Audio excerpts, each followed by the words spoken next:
They go up 2-0.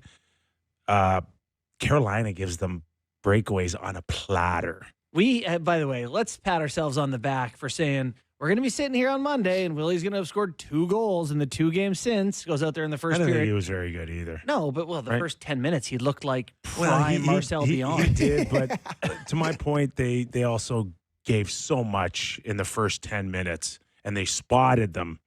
It's not like the Leafs.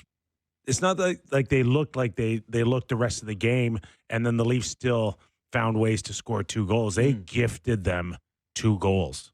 Yeah, Okay, I sent a message in our group being like, what are the Hurricanes on a mentor's trip? Yeah, They were horrendous for the first 10 minutes of that game, and the Leafs took advantage. They found their game, and it went the other way. And they weren't good in their own zone, so they did have breakdowns. When I kind of say flush it down the toilet, I don't believe that. Again, I thought Matthews, Marner, and Isaac, it wasn't as tilted as -6 suggests. I think when they were on the ice, Joseph Wall's save percentage was something like .450. Yeah. Like -6. 5 goals on like 11 shots. I'll tell you who I thought the best line on the ice was last night, and it was Tavares, Marner, and Nyes in the third period. They generated a ton. They were all over it. Marner made some passes, like backdoor. He set up JT, who didn't get it up on a play. They had a couple of looks that were like it was the perfect storm to go -6. Is my point. it happens. You It know? is crazy though. Like Marner was +5, now he's -1. Or sorry, no, that was Matthews. Matthews is now -1. Marner's still +3. But geez, Yeah, that one changes your season. yeah, that's tough. But I tell you what, that Jordan Stahl, how old is he? 36? 100. 36 years old. Yeah. Jordan Stahl becomes the 3rd player in Hurricanes Whaler history to score a hat trick at 36 years or older, joining Rod Brindamore and Ray Whitney. If you had to play tomorrow night, one game, all the marbles, and I gave you the choice of Tavares, Matthews, or Stahl as a centerman, Oh God, who would you damn it. take?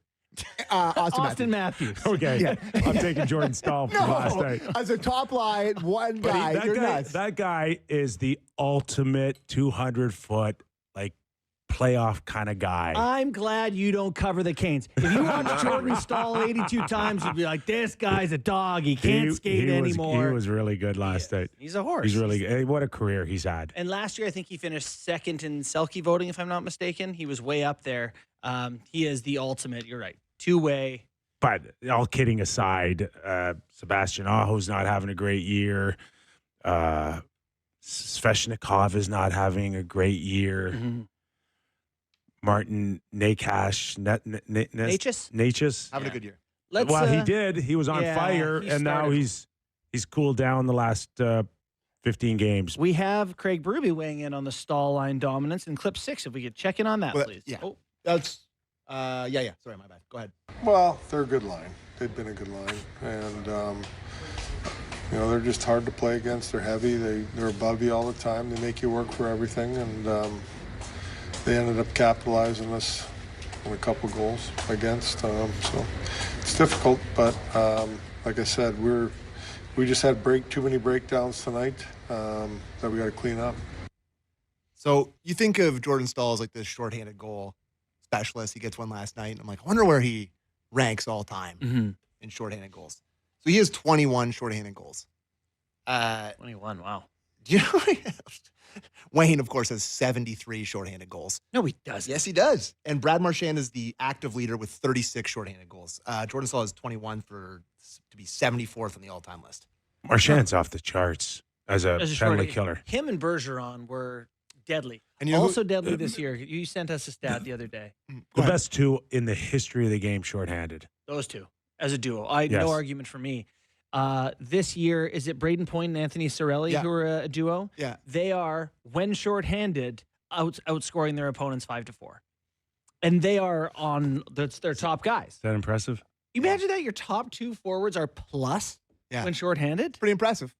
But yeah, no, I like Jordan Stahl's career a lot. But if I had one game to win, I'm taking Austin Matthews. Yeah, I would probably suggest that Most people would. That's for most people, not you, though.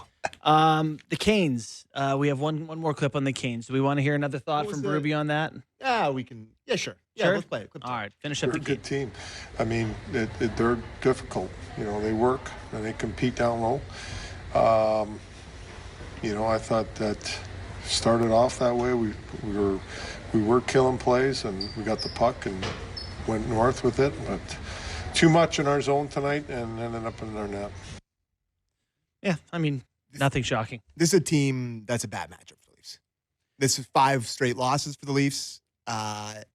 Thing that you've always talked about, Kipper, with the Leafs is a concern is that the pace of play, their passing isn't great, No. and those two things against that team, it's kind of a recipe for disaster. They're all over Is either. that the best passing team, though? I mean, last No, night they were. I don't watch them I just often, mean so. defensively denying the Leafs' ability to pass and like kind of stifling them in the offensive zone. Like they're just really aggressive, Slavin's fast. unbelievable at that. It's a bad matchup. Well, listen, their blue line is comparable to some of the best blue lines in the game right now. Vegas, we all believe, is probably got the best blue line in the National Hockey League. Slavin, Burns can still bring it. Orlov, Chatfield. I love Chatfield. Yeah, Sean Walker they signed, and he's a pretty good player. So is Chatfield just like he's like, if I look like Brent Burns, will I play like Brent Burns? Is that what he's doing? Is he trying? shaggier? Is he trying to look like Brent But- Burns out there with Maybe. his beard? Maybe that's Carolina style. The one thing that stood out for me,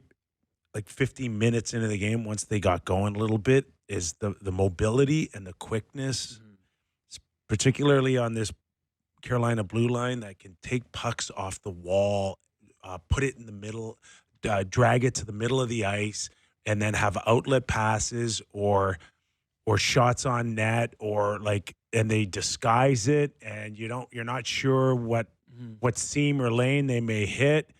And the whole time I'm kind of comparing it to the Leaf blue line, and it's like, ooh, Well, here's the you problem, know, and it's a though. different style though. Yeah. It's a different style. The Leafs guys from here on in, I think to continue this, it's rope a dope. Well, I hope not. Well, like I don't see mobility off the blue line, right? I Well- don't see it from Morgan Riley. You don't think Morgan Riley's mobile?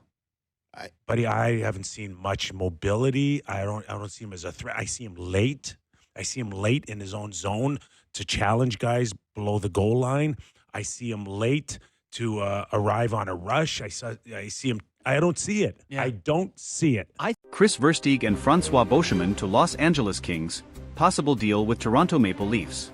In an interesting twist in the NHL trade market, new rumors are emerging about Chris Versteeg and Francois Beauchemin potentially being traded to the Los Angeles Kings. Sources indicate that the Kings, who have been one of the most active teams in recent weeks, are evaluating the possibility of bolstering their defense with Beauchemin, while Versteeg, who brings strong offensive capabilities, could be a key piece in a larger trade. This move becomes even more intriguing considering the Kings' surplus of offensive pieces available for trade, exactly what the Toronto Maple Leafs are looking for to strengthen their roster. It's speculated that with Versteeg included in the deal, the Leafs could be targeting a possible addition like Wayne Simmons, along with a mid-range draft pick. This move makes sense given Simmons' struggles this season, as he has yet to find his top form on the ice. To add more drama to the trade talk, there are even whispers that veteran defenseman Tomas Kaberle could be included, opening the door for a potential pursuit of Brayden Schenn. If completed, this move could have a significant impact on reshaping the Leafs lines and adding more depth to the team. Stay tuned for updates to see if these trades come to fruition and how they might shape the future of Toronto and Los Angeles this season. In an interesting twist in the NHL trade market, new rumors are emerging about Chris Versteeg and Francois Beauchemin potentially being traded to the Los Angeles Kings. Sources indicate that the Kings, who have been one of the most active teams in recent weeks, are evaluating the possibility of bolstering their defense with Beauchemin, while Versteeg, who brings strong offensive capabilities, could be a key piece in a larger trade. This move becomes even more intriguing considering the Kings' surplus of offensive pieces available for trade, exactly what the Toronto Maple Leafs are looking for to strengthen their roster.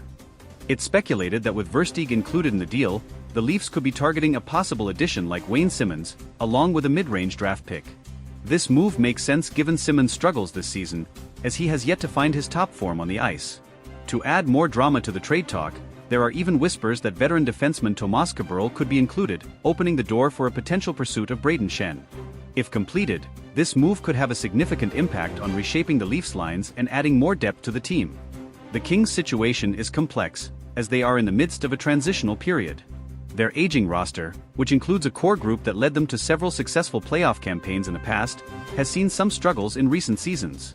While there's a clear need for defensive help, Los Angeles may also want to improve their offensive consistency in order to make a deep playoff push. The combination of Boescheman's defensive reliability and Versteeg's offensive upside could help the Kings balance their lineup. From the Leafs' perspective, this potential deal is about retooling for the future. The team is in a position to compete, but they also need to solidify certain areas on the ice. Adding a player like Wayne Simmonds could provide the grit and scoring touch that the team has been missing. Furthermore, acquiring a mid-range draft pick could help with future team-building efforts, as Toronto looks to remain competitive while still developing young talent. The inclusion of Kaberle in the trade package could be a strategic move for both teams. The veteran defenseman, who has been with the Leafs for a long time, has seen his role diminished in recent seasons. However, his experience and offensive abilities could be a valuable asset for Los Angeles, who could use a steady presence on the blue line to help their younger players develop. The talk surrounding Brayden Schenn's potential involvement in the deal adds an intriguing layer to the negotiations. Schenn, a versatile forward, has shown flashes of brilliance but has been inconsistent at times.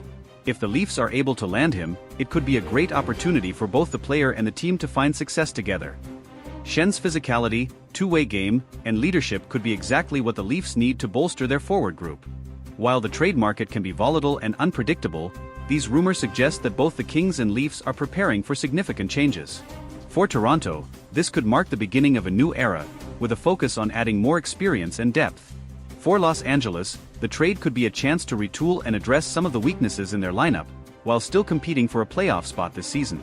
Of course, as with any trade rumors, it's important to remember that these discussions are fluid and can evolve quickly.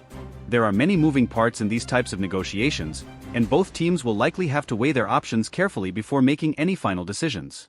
It's also possible that other teams could enter the fray, further complicating the situation. In the coming days, fans of both teams will be watching closely to see if any concrete moves are made.